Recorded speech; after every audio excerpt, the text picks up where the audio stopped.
Hey, what's up, everybody? Welcome to the West Coast Sports Podcast. I'm your host, Richard Frias Guzman.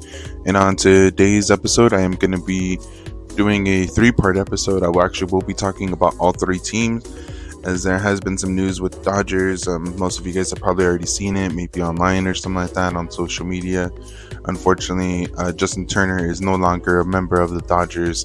So we'll talk all about that. We'll talk about, what kind of led to that, what can we expect now from the Dodgers, what team he went to, overall, just kind of what ended up taking place with that whole movement there. We'll talk about here recently about the Lakers. Talk about some of their recent games, that they're on a 5-game winning streak, the teams that they ended up beating, just the ways that they've been able to go in and get things kind of worked out, and just overall, just what the team has kind of been up to here recently. We'll kind of finish up, or not too sure about what order, but we'll lastly kind of talk about the Raiders. They have finished up their season. Last game was against the Chiefs. Unfortunately, it was a pretty big loss, 31-13. Pretty bad showing, just kind of overall. I mean, you had some bright points and everything and all that. So we'll just kind of talk about what the Raiders can kind of be looking forward to for the rest of their offseason, or what Raider Nation can be looking out for the rest of this offseason here, and just kind of talk about the season overall as a whole. Maybe we can even save that for another podcast, depending on how much time and everything that I have here. But just before I get into it, I am recording this on an early Monday morning. It is Monday the 9th. Sorry, guys. So Monday, December 9th, 2023. Just want to remind everybody, if you have any kind of social media, Twitter, Instagram, definitely don't hesitate to go and drop me a follow. It's going to be West Coast Pod 702. Again, that's West Coast Pod 702. Definitely don't hesitate to go in and take a look at it. Drop me a follow. Send me a DM if you have any questions, if you want to just talk, or want to just talk sports, whatever the case is, or just say hi, how's it going, whatever the case is. I definitely would love to go and hear from any of you guys. So with that being said, I do want to just go ahead and get right into the podcast here, guys. With the Dodgers, there has been some news. I mean, not a big shocker. Trevor Bauer has been let go. The Dodgers did not want to re-sign him, did not want to go in and do anything with him at all, especially after all the stuff that happened over the past couple seasons that he's been with the Dodgers, or the last season that he was with the Dodgers. We all know that he ended up having that whole sex scandal or sexual assault thing that happened and everything. I still don't even know the ins and outs about it. I don't know whether if he was committed or found guilty, or whatever the case is, or if they settled out of court, whatever the case is. But it sounds like overall, Dodgers are just not wanting to go and deal with that kind of a headache and deal with that kind of issues with the player that can overall just kind of derail a whole season, But in my opinion, they dealt with that very, very well, bounced back from it very well, and are now on the other side of it, kind of looking forward to what can happen next. Now that they know that they have nothing to deal with him, or anything that they have to deal with him, when it comes down to it. Now, with that being said, I am thinking that this is going to definitely hold up, or not hold up, but this is definitely going to free up a spot. A lot of people are thinking that it's going to be for like Shohei Ohtani, and I think that is still possible. It's still a bit of a long shot, but it is definitely possible. The Dodgers have been talking about recently that there is an influx, or a big flex of younger players that we can definitely expect. I believe we have someone who can definitely be like our future shortstop who's coming up. We all know the name Miguel Vargas. He played third base, outfield a little bit here and there. I do believe that he's going to be able to go in and solidify maybe the third baseman position there, especially since Justin Turner, towards even last season, he really wasn't all that efficient in on third base. Now with the team that he's going to be on with the Red Sox, he's going to be a designated hitter, similar to what he was doing with the Dodgers as well. So we definitely can understand why the Dodgers overall kind of want to make a couple moves, maybe firm up the defense a little bit more, and then overall just try to go ahead and get that big splash with Shohei Ohtani. And can you really blame him when it comes down to that? Shohei is definitely going to be a star no matter where he goes. Even with being with the team like the Angels, who don't get a lot of media attention, who don't get a lot of just attention overall from anybody except for maybe their fans, but overall, if he becomes a Dodger or if he becomes like a Yankee, imagine if he would become a Yankee, how big of a name he's going to become at that point. Like, I mean, being on one of the biggest well-known teams in the entire world, and being one of the better players, being a player that we haven't seen in so many years, a player that can pitch and hit at the rate that he is, absolutely incredible. But anyways, when it comes down to it, though, guys, I am very sad to go ahead and see Justin Turner leave. Really don't really care about any of the additional moves that can maybe happen. I mean, I understand maybe we can get Shohei Ohtani, all kinds of stuff and everything, but today I really just wanted to talk about Justin Turner. Dude spent 9 years with the Dodgers. In my opinion, easily one of the fan favorites, if not the team captain. Dude was, he was a great player, great Dodger overall. I think no matter what, at the end of it, he's going to go down as one of the Dodger greats. He's going to be always respected, always loved in LA. Him and his wife, I can't even think about how many different charities or how much giving back they did throughout their years being in LA. Especially during COVID. I can't imagine how much. I can't even think about how much help that they actually provided during COVID. Passing out food, giving out food to people, making sure that people had the necessary things that they needed during that time, during that difficult time. I can't say enough about the guy as a person. Not just a baseball player. Like, I don't even want to talk about him being as a baseball player, but just as a person. I really, really appreciate the guy. I really admire that the fact that he was able to do so much in the amount of time that he was around. I know a lot of it's his wife, and he always gives respect to his wife and everything, and you got to respect that too as well. A guy who knows when to go ahead and take compliments, but knows when to go ahead and appreciate the other people in his life and gives them their props at the same time. That's something I could definitely get down with, But overall, definitely going to be sad to go and see him go, but happy to see that he's going with another team that's a potential to go ahead and win it all. A great historic franchise. What else can I say about the Red Sox? It really is looking like the Dodgers and the Red Sox have kind of switched teams overall. I mean, they have Kike Hernandez, they have Kenley Jansen now, they have Justin Turner, they have Alex Verdugo. It seems like that team's kind of just becoming like the old Dodgers in a way, or some of the old Dodgers that we used to have. And then same thing when it comes down to the Dodgers, we have JD Martinez, Mookie Betts on here now. So it's kind of funny just looking at some of the players that we have, some of the players that they have, and just how things have kind of happened. But it is what it is when it comes down to it. I mean, it's just sports in general. Players move, But when it comes down to it, though, I am just sad to go and see JT leave. Definitely a great bat. He started off the season maybe a little bit, lackluster, if you would, or whatever the case, whatever analogy or whatever word you want to put to it. But he didn't start off all that great. Picked up things later on during the season, and as always during the postseason, always kind of comes through in the clutch.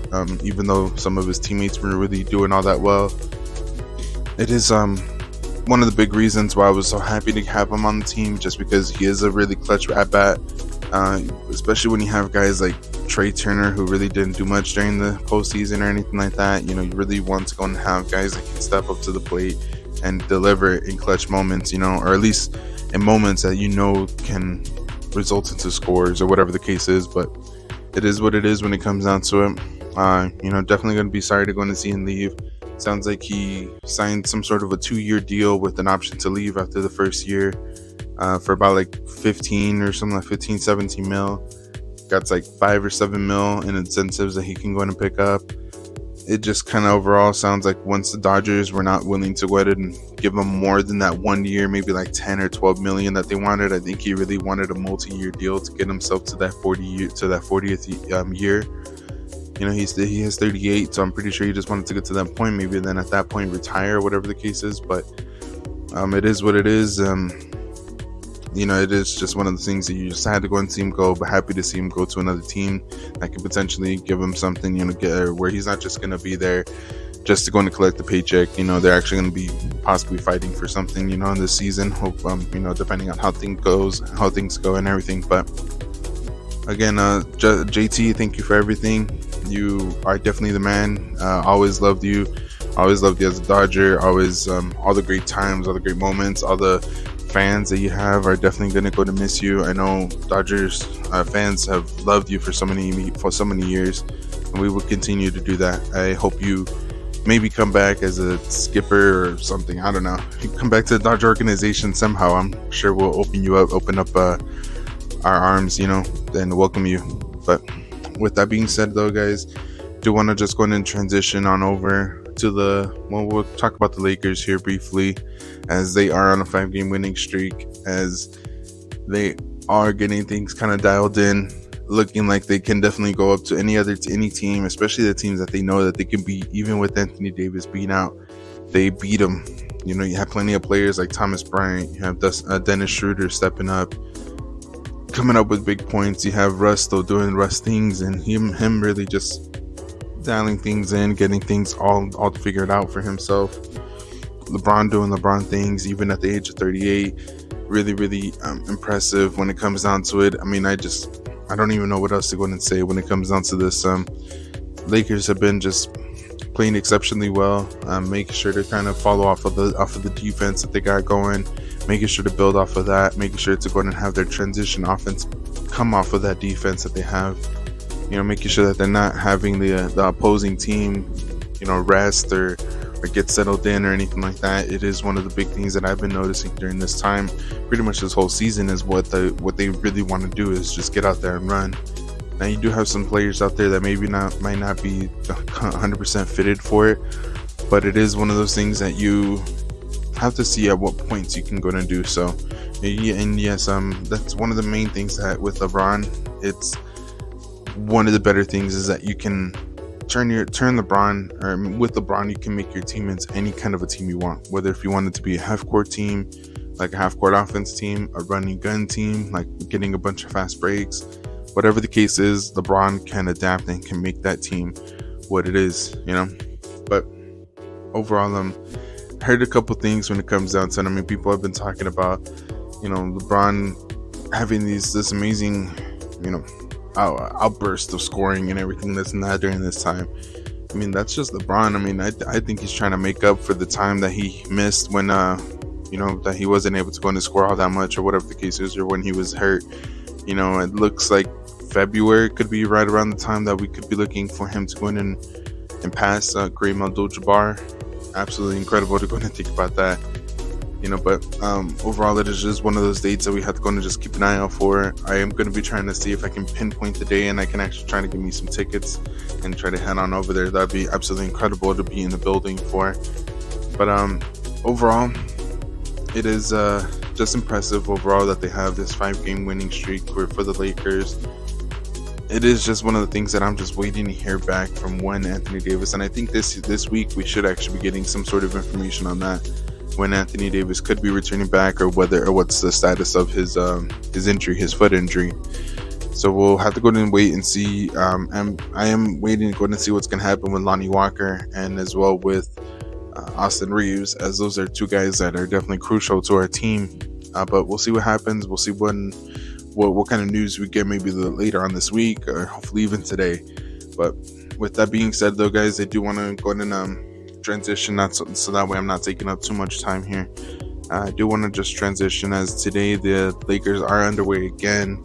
I believe it's a 6 p.m. if you're on Pacific Standard Time, but it is going up against the Nuggets again, as they ended up beating the Kings day before yesterday, and now they got the Nuggets again, as that was actually the first of the 5-game winning streak. That's funny how things kind of just go around like that, but it would be good to go ahead and see what the Lakers can go and do now that they have a day of rest, going up against the Nuggets, as they're a team that they have already beat once, and we can see exactly what they could do against them on the second time around.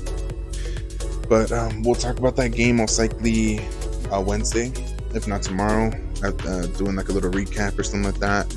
But I am expecting to kind of just, keep the same energy.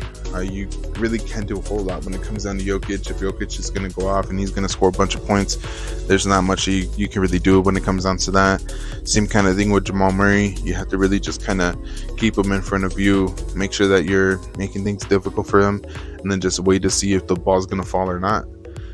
But there are plenty of things that you can go and do, when it comes down to applying more pressure, maybe double teaming him or something like that, trying to get the ball out of his hands sooner rather than later, down the shot clock or something like that. And then anytime that the ball is trying to get back to him, make sure you do your best on ball denials. Make sure you're going to get your hands in there, try to knock the ball away or whatever the case is. Just make it difficult for them. That's all you really can do.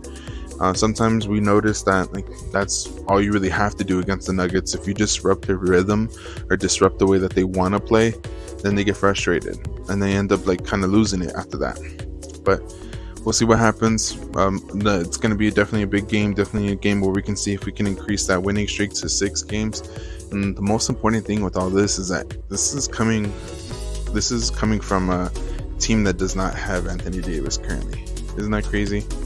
But when it comes down to it, definitely excited for the game. Again, we'll talk all about it. If not tomorrow, then Wednesday. But I hope you guys enjoy the game.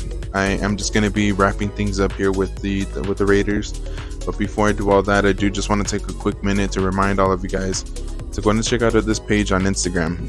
If you haven't done so already, definitely go and check it out on my Instagram page. I'll be posting it as well. But it's called Rosie's Designs EST 2022. Again, that's Rosie's Designs EST 2022. And on there, you'll be able to go ahead and see any kind of designs that my wife has done with these incredible chip bags. So if you have any kind of gathering, event, party, whatever the case is, definitely go and check it out. It'll definitely add a little extra something to the party, give a little extra design, maybe have some nice cool little snack ideas for the kids or whatever the case is, or even for the adults, whatever the case is. Definitely a great idea to go ahead and have there for parties, but definitely check it out.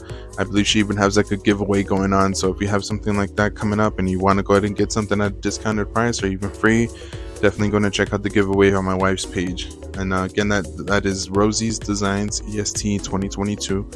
But yeah, and she'll be able to design it with any kind of background, lettering, design, whatever you can think of. Just let her know. Again, one more time, that is Rosie's Designs EST 2022. So guys, just going to wrap up the podcast here, just want to talk about the Raiders. As we all know, Raiders were underway 31-13 against the Chiefs there on Saturday. One of the good things is that it was the very first game after this whole Damar Hamlin thing. My prayers and thoughts, it's one of the big reasons why I didn't want to record a podcast during this time. I didn't want to say something that made me feel stupid or that potentially had to make me bring down the podcast or take off an episode or something like that, just simply because this is such a touching situation, touching moment. When it comes down to it, you don't want to say the wrong thing, so to say. And at that point and now, all I can still say is my prayers and thoughts go out to him, to his family, and hopefully that he continues to recover well. It sounds like he has been. It sounds like he got some of his motor function back. It sounds like he's not having any kind of issues or anything like that. So definitely great to go in here, all that. I just did not know what to go in and do or what to go in and say during that time. Nothing that I felt like it's just nothing that I could do or say would have helped the situation. And it probably isn't, and it probably won't. But I definitely wanted to make sure, at least at this point, the next time that I record, to at least say something to address that. So I'm definitely happy to go and hear that Damar is doing very well, or at least well, better than before, and hope he continues that. It is definitely one of the most craziest, scariest things that I've ever seen on live television. I never seen nothing like that on football. And just yesterday, when I was having dinner with my family, my brother mentioned that I believe here in Nevada and Las Vegas, Desert Oasis High School, a young kid passes away too from a football injury or something during the football game.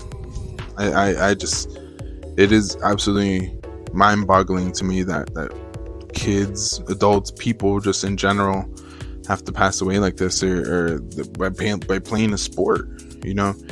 We as kids never thought that playing a sport could get you hurt. Yeah, we knew that certain things, but not like that. Not getting hurt like that. But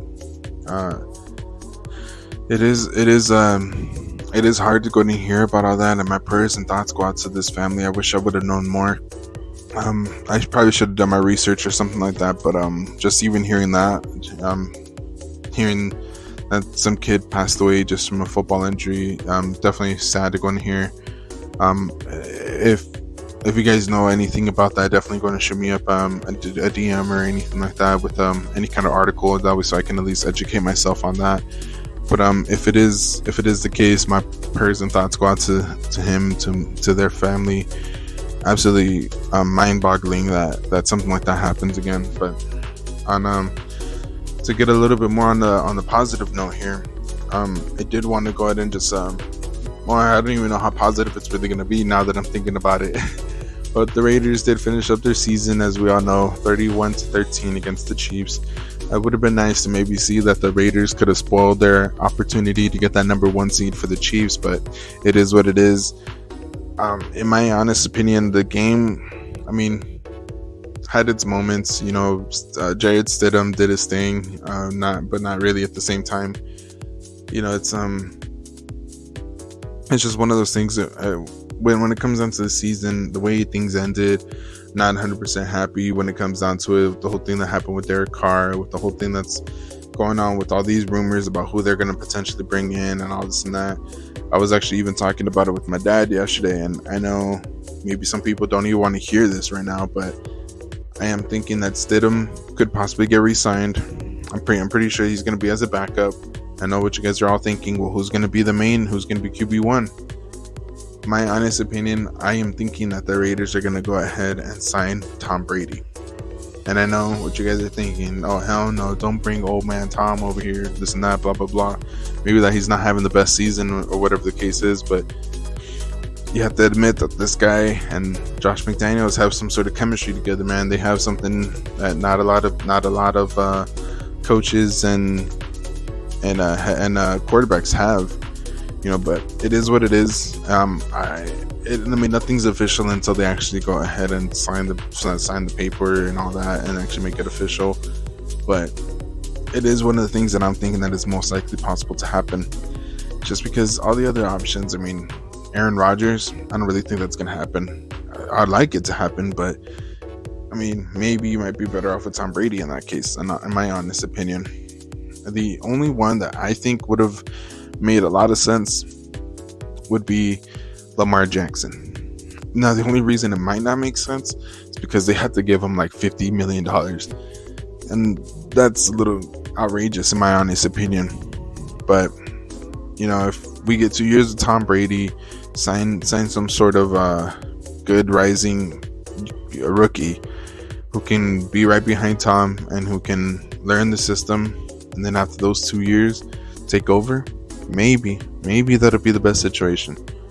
But you have to go to, my honest opinion though, the front office has to have something up their sleeve. They have to have some sort of plan, because how are you going to go into this offseason? No plan. You just got rid of your QB1. You have to be worried that, you know, your wide receiver, that you're running back, that these guys are not going to be too happy if you don't have a good quarterback that can get them the ball, you know. But we'll have to go in and see what happens. It's a long off season. I mean, it just started. Pretty soon after the Super Bowl, the Raiders have to make some sort of decision with Derek Carr, whether to go in and sign him, not sign him, whatever the case is. Pretty sure it's going to turn into him being not signed, maybe him moving on over to another team. But if he does keep his word, which I think he is going to do, is retire. I think he would probably end up retiring if he's not going to be back as a Raider. He has mentioned it multiple times that he wants to finish his career as a Raider. He wants to win as a Raider, and if he can't, then he'll retire as a Raider. And I've heard he wants to do something with the church or something like that. And all my hat goes off to him. All the more power to him and everything as well when it comes down to that. If the dude wants to go and follow his dreams and do that, then that's totally fine. I am just going to be sorry to go and see him go, of course. I mean, that seems like I'm already kind of saying bye to him already in some cases, but we'll have to go and see when it comes down to it. Again, this is a long off season. Overall, this season was a bit of a disappointment, if you ask me. A lot of injuries, a lot of unfortunate things came up. Things just really never clicked when it came down to the offense, and it came down to the team overall. Defense really just needed a whole lot of work, and hopefully that's one of the things that's addressed during this offseason. But we'll have to go and see. We'll talk all about that during this whole offseason, guys. Expect maybe a little bit less Raiders content during this time. Maybe not. They're not going to be playing so much, but anytime that there is something coming up, I will be making sure to bring it up here on the podcast. But that is going to be doing it for today. Hope you guys enjoyed it. Hope you guys enjoy your week as it is Monday. Hope you guys had a good weekend and everything, by the way. I know I did. It was a pretty crazy one in my opinion, but really, really enjoyed it. Hope you guys did too, and hope you guys have a good Monday. Until next time, peace.